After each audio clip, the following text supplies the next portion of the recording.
रहस्यमयी SIM card. Ravi एक साधारण युवक था जो अपने छोटे से शहर में एक मोबाइल की दुकान चलाता था। उसकी जिंदगी में कुछ भी खास नहीं था। हर दिन वही ग्राहक, वही बातें और वही उधारी चुकाने की चिंता। लेकिन एक दिन उसकी दुकान में एक अजीब आदमी आया।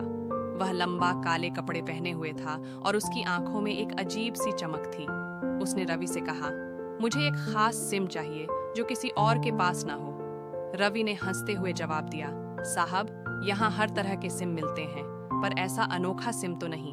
आदमी ने जेब से एक पुराना, धूल से भरा लिफाफा निकाला और रवि को थमा दिया। इसे खोलो, उसने कहा। रवि ने लिफाफा खोला तो उसमें एक सिम कार्ड था, काला, चमकता हुआ, और उस पर कोई कंपनी का नाम नहीं था। ये सिम मेरी किस्मत बदल देगा?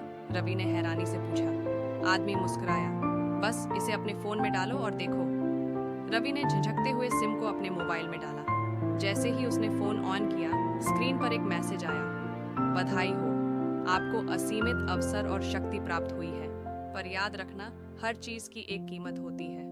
रवि को समझ नहीं आया कि यह मजाक था या कोई सच्चाई, लेकिन अगले ही दिन चमत्कार होने लगे। उसकी दुकान में ग्राहकों की भीड़ लग गई, पैसे की कोई कमी नहीं रही और वह शहर में मशहूर हो गया। पर कुछ दिनों बाद अजीब घटनाएं होने लगी। हर रात उसे फोन पर अजीब अजीब मैसेज और कॉल आने लगे। एक अनजान नंबर से आवाज आती, तुमने इस सिम का इस्तेमाल किया, अब इसकी कीमत चुकानी होगी। धीरे धीरे रवि की जिंदगी बर्बाद होने लगी। वह अकेला पड़ता गया, दुकान बंद हो गई और उसके साथ अजीब अजीब घटनाएं होने लगी। एक दिन वही काले कपड़ों वाला आदमी फिर से आया।